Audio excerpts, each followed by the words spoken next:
Welcome back to the Bill and Doug Show. Doug Lesmerises solo with some rants at the end, killing DeBoer in Alabama. In the middle, fired coaches. And to start off, the ESPN interview with James Franklin on Saturday on Game Day. We like to talk about a bunch of things in college football. That's what we're going to focus on this week. This is not really about James Franklin. I thought James Franklin, the fired Penn State coach, actually handled himself pretty well. It was his first words since being fired by Penn State, at least publicly. I'm sure he had spoken previous to that. But I think we need to talk about how coaches are talked about, talked to, and viewed in college football. And this was Reese Davis, Pat McAfee, Kirk Herbstreit, Nick Saban. Reese Davis started it off.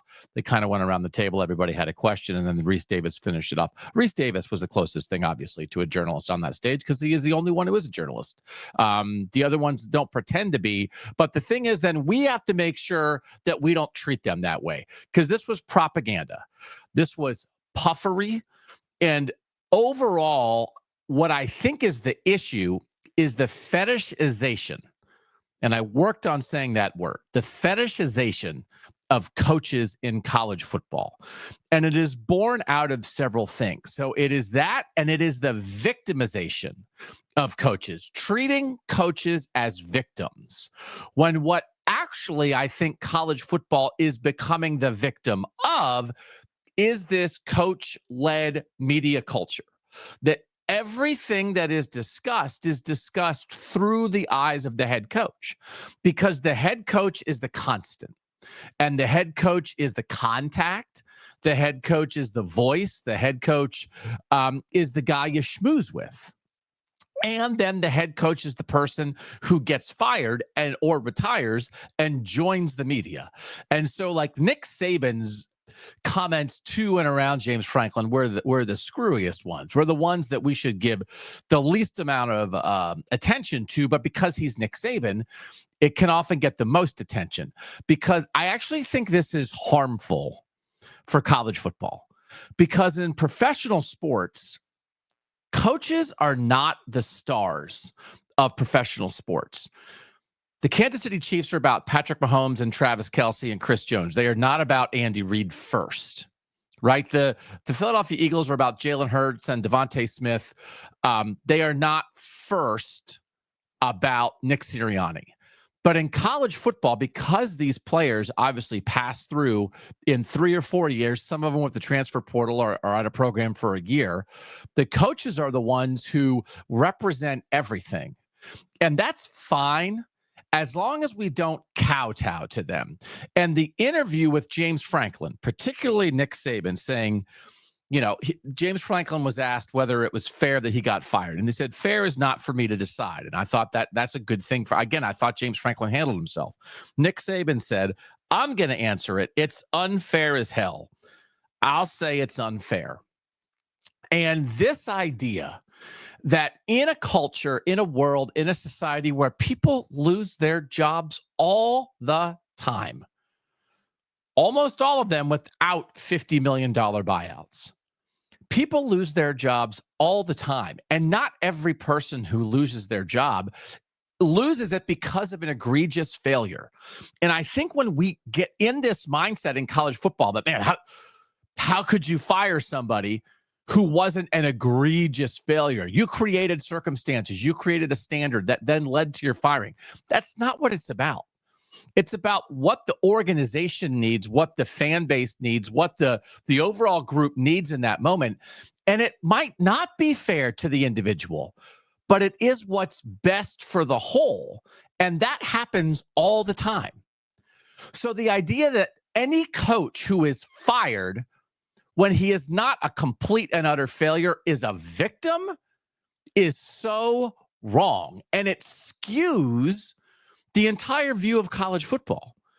And now listen, like there are other people out there who maybe weren't egregious failures, maybe could have done a little bit of a better job, but there are circumstances and then like all of a sudden you lose your job. So anyway, to pretend that a coach with a $50 million buyout, that it's unfair as hell, that like this is where Nick Saban draws the line. There's stuff happening all over the place.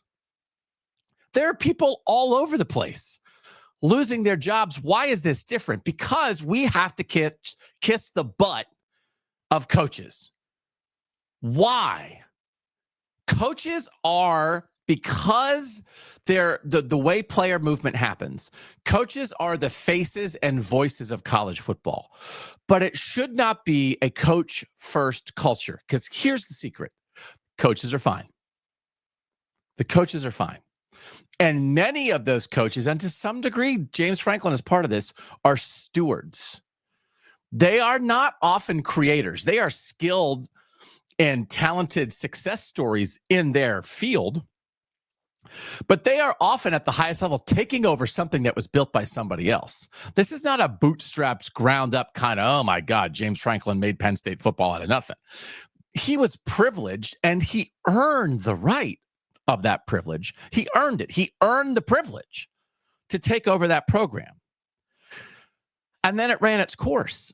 But to the way ESPN treated him, Pat McAfee referred to the cultists at Penn State. Again, the coaches, man, the coaches are the third most important group in college football. They are not the most important. Now, there's a way that it gets messed up in our heads, but the two most important groups are the fans and the players, because the players put their brains and bodies on the line every Saturday for our enjoyment, and without them, we'd be staring at each other. And the fans are what makes it a billion-dollar industry. The fans are what provides the passion, because you could have these players go out and play their game on a grass field with nobody there. And would anybody be making any money? Would anybody have the same enjoyment? The coaches are stewards. The coaches are guardrails. Now, this is overall, right? The problem is that a great coach changes everything and a terrible coach kills you. And so we get this now, what that actually does is create outrageous contracts for coaches, because whatever Nick Saban made at Alabama, he didn't make enough. He should have made more. He was worth every penny 5 times over for what he did for the athletic department at Alabama, for what he did for the University of Alabama, for what he did for the state of Alabama, for what he did for college football writ large. You can't pay him enough for that kind of sustained success.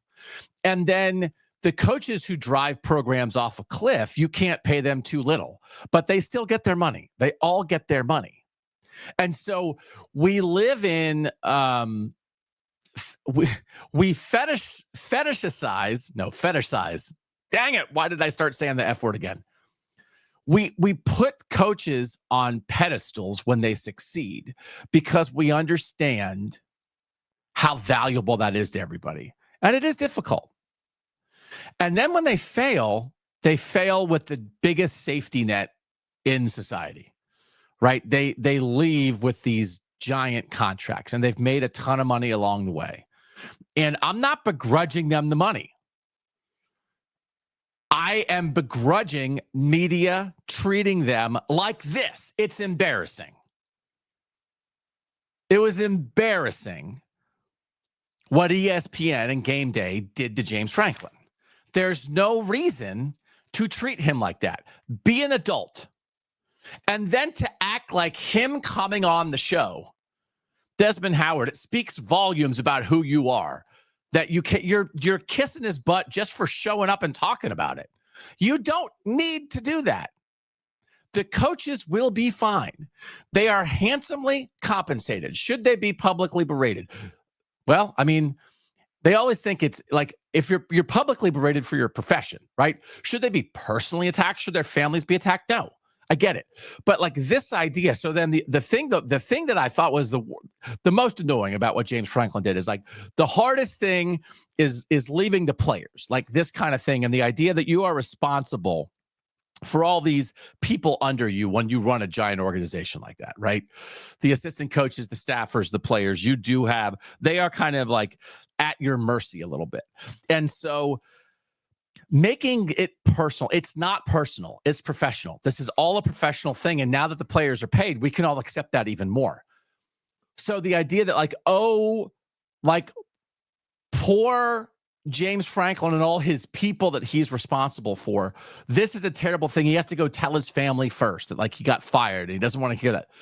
But the idea, what what he said was heartbreaking was like the leaving these people. Did he say the same thing when he left Vanderbilt for Penn State? So is it less heartbreaking to leave when you're not fired, or is it equally heartbreaking? Now, I know you bring a lot of people along, but you don't bring everybody. But guess what? In any one of these situations, some people lose their jobs and then other people gain jobs and they fill the vacuum, right? It's not like these jobs vanish. It's not like they're not going to have assistant coaches and football staff at Penn State next year for the new person. It's just not going to be James Franklin's friends. Sorry. Like, this is how it works in every profession in America. So to act like it is this horrible tragedy, it's just the perception, and it's embarrassing, and it's not media. Like, please, I hope we don't think it's media. It's butt kissing, and it's professional butt kissing because James Franklin might wind up working for ESPN. But it's what passes as journalism half the time these days. And I do think it hurts the sport, because do we ever think about victimization as much when the fans are victimized by a terrible coach, when players are victimized by a terrible coach? Oh, poor them. Like, we don't think about those gigantic groups of people in the same way, where we somehow insist about thinking about college football coaches in this way. It's just a job, man. And you're not going hungry. Your family's not going hungry. So sorry, your job didn't work out. Get in line. So it's just and then it adds undue influence. It adds undue stature to these people who are very good at their jobs, but they are not the most important people. But the problem is that collection of media, a lot of them are former coaches. And then the other thing is they're the sources for everybody. They're the sources for reporters. They're the friends of the people on that panel. They're their buddies. And so it is very difficult because everybody's beholden to the coach. Real journalists are beholden to the coaches because, like, they're your sources, right? It's like, oh, well, I want to get know these coaches on the ground floor, so then as they move up, I can have a good relationship with them, because you can't build the same relationships with players. So they're in control of everything. But I thought it was an embarrassing episode of College GameDay isn't it embarrassing to be an adult and in public kiss another adult's butt to that much when that adult doesn't even want it? James Franklin's okay. He agreed to come on there. I don't think he had parameters. I don't think he had a rider. It's like, okay, here's my sheet. James, what do you need in the green room? Well, I need a couple Diet Cokes, and I want some pretzels. And then when I'm on the set, I want everybody to kiss my butt. That's what I demand to come on game day. But it reflects the larger problem in college sports, which is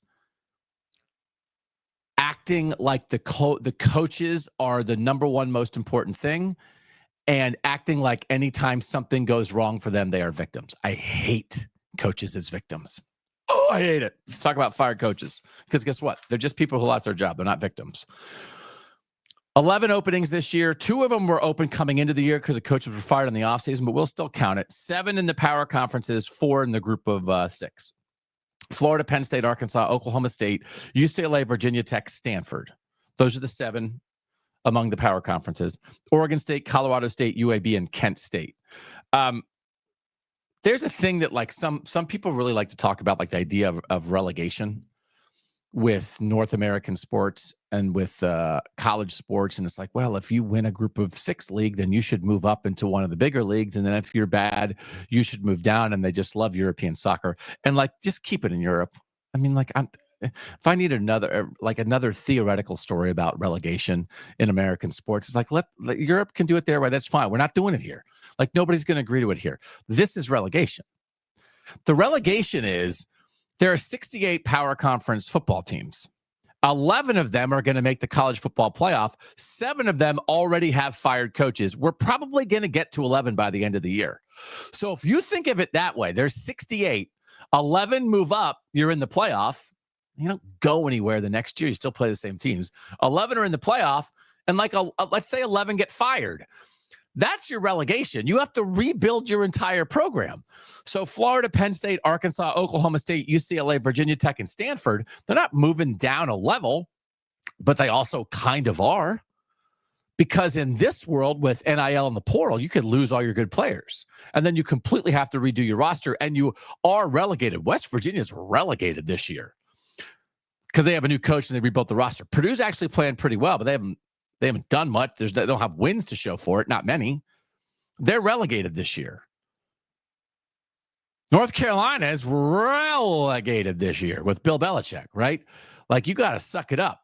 You may as well be in the lower Premier League level for all that is. But I do think, like, if we can, now this is a lot. I'm not calling, as much as I'm like against the coach on a pedestal agenda in much of college football media. I'm not calling for 11 power conference coaches to be fired every year. But if you sort of think of it like there's 11 in the playoff, if there's 11 or fewer fired, you take it. Because on that 68, it's like whatever, it's like whatever. 18% are going to the playoff and 18% are getting fired. It's like Rents, it's Survivor-esque. Like, would you take those odds? Would you like, well, I just want to be in the middle, but I'll take the shot at the top 11 and risk the bottom 11. I think it's an interesting way to look at it. Again, I think only 5 power conference coaching changes the previous year: North Carolina, Wake Forest, Purdue, Central Florida, West Virginia. So this is a lot. There were in the group of 6 last year coming into this year, 13 coaches, 23 coaching changes overall, 13 on firing, 2 retired, and 8 left. So this is another thing too. It's like, yeah, there's a bunch of coaching changes because people left. And guess what? Like, do we treat the people that coaches leave as victim programs? So anyway, like, we could get so Luke Fickell on Monday sort of got like a half vote of confidence from the AD. I don't know. He said he doesn't know if he's going to be back next year or not. Florida State kind of gave a half vote of confidence to Mike Norvell, like, for now. But I think we are going to get to 11. But I think if you're a power conference coach, any year where it's 11 or fewer, where the number of firings does not outweigh the number of playoff spots, take it. Good enough. But what if we did that? Okay, here's the Power 68. The top 11 are going to the playoff. The bottom 11 have to fire their coaches. Now we're on to something. And some of them would want to do it. You wouldn't have to ask them twice. But some of them, like, if you're coaching at the end, it's like, okay, like right now, you're the 54th best power conference team. But you definitely, in a week, could be the 58th best team. And if you're the 58th best team, you're getting fired out of 68. Sorry. You want to make people watch 2 games in November between lousy teams? The firing requirement. You know what? Like, if we did that enough, like, you would not build up these coaching cult of personalities, because you'd be like cycling dudes out every now and then. We have like term limits are good, right? We have term limits for president. We have term limits. Probably we should have term limits for other political offices. Does anybody want to see somebody in political office, Senate, House, whatever, for 3 decades? Does that serve anybody? Like, there's a point where the experience, you hit like a sweet spot. Like, the experience is good, but you haven't completely like gotten stale and the world's passed you by yet. But like, we might have cycled out Kirk Ferentz by now. We might have cycled out Kyle Whittingham by now. Man, some of the Kyle Whittingham decisions in that Utah loss to BYU maybe should have been cycled out. But like, schools are afraid to do it. What if we just took firing off the plate of ADs, so you don't have to act with fear because you're afraid to fire somebody because you might hire somebody worse? But if it's like, well, we didn't fire you, you were just in the bottom 11, so you lost your job. Sorry, here comes somebody new. But as long as you're the 31st best team or the 44th best team, you're not fired. It's all good. Last one is Kalen DeBoer in Alabama. So after Alabama lost to Florida State, my good friend Connor O'Gara from Saturday Down South had me on his show, and I was talking about how Kalen DeBoer is Rich Rodriguez, and I didn't think it was going to work. I have not thought it was going to work from the beginning. So then Connor O'Gara on I still call it Twitter. I'll always call it Twitter. Posted, hey, Doug Lesmerises, do we need to get old takes exposed involved? Because Alabama hasn't lost since Florida State. So then I said, Connor, like, we can have a takes party if you want to talk about how you picked LSU to win the national championship. So which was obviously a terrible pick. So I am acknowledging that Alabama now at 6-1, Alabama at number 4 in the AP rankings. I am acknowledging what Alabama has done. I would just hold off on the smug Bama takes just a little bit long, just a scooch bit longer, because if this thing still goes south for Bama, I am never going to stop talking about it. Alabama success rate, right? The success rate is the do your job stat of college football. You have like what the yards you need to gain to make a successful first down, to be judged a successful second down, to be a third down conversion, right? Like success rate, did you do your job on every play or not? It's just a good baseline. Alabama, FBS, 136 teams. Alabama's 31st in offensive success. Here's some of the teams above them. Vanderbilt's 1. USC 2, Indiana 3, Ohio State 4, Cincinnati 6, Washington 8, Tennessee 9, Oregon 10, Georgia 11, Notre Dame 16, 31. Like, not great, maybe for what you would think is the number 4 team in the country. So then it must be a dominating Alabama defense then, right? 73rd in defensive success rate between Minnesota and Virginia. So I'm not saying that Alabama is a complete and total fraud, but I want to. 24-21 over Georgia, 30-14 over Vandy, 27-24 over Missouri, 37-20 over Tennessee. They won the turnover battle 6-3 in those 4 games. They're +9 on turnovers for the year. That's tied for the 3rd best in major college football. I'm one of the people who subscribes to the idea that turnovers more than anything are luck. There certainly are defenses that take the ball away better than other defenses. And there certainly are offenses who can't protect and their quarterback gets hit, or they have a quarterback who's inaccurate or is late all the time and just throws more picks. It's not pure luck, but I do think some chunk of it is luck. And so when I look at the success rates of Alabama, I still see a team that has a chance to lose some games. Now, they've maneuvered the slightly less mid part of their schedule. Georgia, Vandy, Missouri, Tennessee. Next up, South Carolina stinks. LSU stinks. Oklahoma might be okay. Eastern Illinois, and then at Auburn. Auburn's hot garbage. I'm just saying, I've picked Alabama to lose 4 straight weeks, and I wear that badge proudly. I'm also wrong, and I'm going to admit it. I'm wrong. I was incorrect 4 straight times on Bama. But I'm just saying, I'm calling myself out for being incorrect there. But I'm just saying, if you are all the way there on because Florida State stinks. So I guess we're just in the business of completely ignoring Alabama's horrible loss to a terrible Florida State team. Mike Norvell's going to get fired. He beat Alabama. He's going to get fired. Okay. But if we're going to completely excuse it, I just would watch the smugness a little bit, because if Bama falls apart, I'm coming for you. Or if Bama does make the playoff and gets its doors blown off by a Big Ten team or a Northern team, I'm coming for you. So I get it. Like I get it. You're more right than me. Rich Rod never made the playoff. Rich Rod wasn't ever 6-1 at Michigan. I get it, but I just am not all the way there on Bama. And I'm a little surprised if you are. They probably should have lost the Georgia game. They easily could have lost the Mizzou game. Vandy and Tennessee aren't nearly as good as people think. I'm just telling you, if you're all the way there on Bama, the way you could be all the way there on Ohio State right now, or all the way there on Oregon, or all the way there on Indiana, or even all the way there on like the Notre Dame comeback narrative, if you are all the way there on Bama, I would just say be careful. And so then I also spent my day on Monday taking down other SEC people. I do know Connor. He does a good job. He's a good guy. We're just having football talk. I don't know Adam Spencer from Saturday Down South, but somebody had tweeted that UCLA has more ranked wins than Tennessee and Missouri. John Rhodes had tweeted that.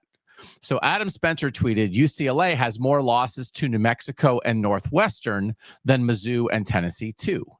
So then I quote tweeted that and said, double checking that the league that last year wanted to ignore the Ole Miss loss to Kentucky and the Alabama losses to Vanderbilt and Oklahoma is now playing the bad loss card. are SEC people officially acknowledging that bad losses hurt you? Can we get this in the public record? Because that was the SEC defense last year. And then Adam said bad losses did keep Ole Miss and Alabama out of the playoff last year, as I recall. That's a good recollection because it's true. And remember how everybody around the SEC was okay with that? Remember? Oh, they weren't? They never stopped complaining about it. So I responded, yep. And everyone in and around the SEC was totally fine with that thinking and didn't complain about it at all and didn't try to brush off the bad losses and making cases for those teams, right? And then Adam said, are you surprised that fans of teams in certain leagues cherry pick the metrics they want to use? Last year, SEC teams wanted bad losses ignored. The Big Ten wanted a lack of quality wins ignored. It's exhausting to keep doing this back and forth. And I said, is it exhausting? Or does the SEC just not like it when someone pushes back? I'm not exhausted. I'm good. When Greg Sankey, Paul Feinbaum, and Nick Saban and the SEC mouthpieces stop, I'll stop. So I like making SEC people on social media mad. And the thing that I like the most about it is that the facts are on my side. So I am going to keep doing this because somebody has to keep doing this. But you can tell that the SEC knows they're hollow and they're grasping for straws a little bit. I'm not saying the Big Ten is perfect, but the argument, like the evidence is on our side. And so when Alabama's 6-1, and I thought they wouldn't be, I have to admit that. I have to acknowledge evidence. I am in the business of acknowledging facts. But while acknowledging that fact, I'm just telling you, be careful, because I don't know that I have seen a 1,000% dominant Alabama team. And then also, when I see media outlets with the Heisman list and they have Ty Simpson of Alabama 1 and Julian Sayin of Ohio State 5, and Ohio State's undefeated number 1, Bama has a loss to a terrible Florida State team that Ty Simpson had a lot to do with that loss, and Julian Sayin's stats are better, and Ty Simpson is the Heisman leader on 3. I would say why, and I would say I'm not stopping and I'm not exhausted, because I think there continues to be a puffing up of the SEC that every year and every week they deserve it less and less, but it's not diminishing. So the SEC is so diminished. The SEC is so lacking a dominant team that, and listen, Texas A&M's win over Notre Dame is good, right? It is a good win. Now, I also would say that the game-winning touchdown pass was thrown on a play where there was obvious holding on Texas A&M that everybody admits the refs missed by terrible officiating, not like a judgment call. You can go back and look. Their eyes weren't looking at it. Guys were looking in the wrong places. If someone had been looking where he was supposed to, they see the holding and the touchdown pass is nullified, and then maybe Notre Dame wins that game. But Texas A&M did win. I like Texas A&M. I think Texas A&M's pretty decent. No way Texas A&M is as good as Ohio State, Oregon, or Indiana. So as soon as the SEC doesn't have a dominant team, the discussion turns to depth, and the discussion turns to, holy moly, it's crazy, it's chaotic, everything's going crazy this year. And it's like, it's actually not going crazy. Ohio State and Indiana are both undefeated and have looked awesome. So go ask yourself how often you hear people in college football media talking about, oh, this crazy year. And ask yourself, if Alabama and Georgia were undefeated and the top 2 teams in the country, and everything else was happening, is that what people would be saying? And I would say, no, that is not what I think the conversation would be. It's wild and crazy. I think the conversation would be the 2 best teams in the SEC are dominating college football. And those are the 2 teams that are the odds-on favorites to win the national championship. And it's Ohio State and Indiana, and that is not the conversation. Find me somewhere where you heard or read that conversation, that the overall view on college football this season is Ohio State and Indiana are dominating. And ask yourself, if they were SEC teams, would the media be talking about it the same way? Okay, those are my rants. Here's the thing. I'm not perfect. I get stuff wrong all the time. I do my best. I have opinions. I try to have strong opinions backed by evidence. I like us to have fun talking about college football, but on this particular thing, which has been the thing that I've been banging for 3 years now, about this, I'm 100% right. There's a puffery to the SEC that does not exist for Northern teams in the Big Ten. And right now, the Big Ten teams are better. Enjoy the puffery in the South. Thanks to you guys for being here. We have a lot of stuff coming your way the rest of this week. Ohio State is off, but we have a lot of stuff coming your way. So we're just grateful that you're along for the ride. You can check out our Substack for Ohio State coverage, BillandDougOSU.substack.com. We'll have playoff conversation, our latest playoff brackets on Tuesday night.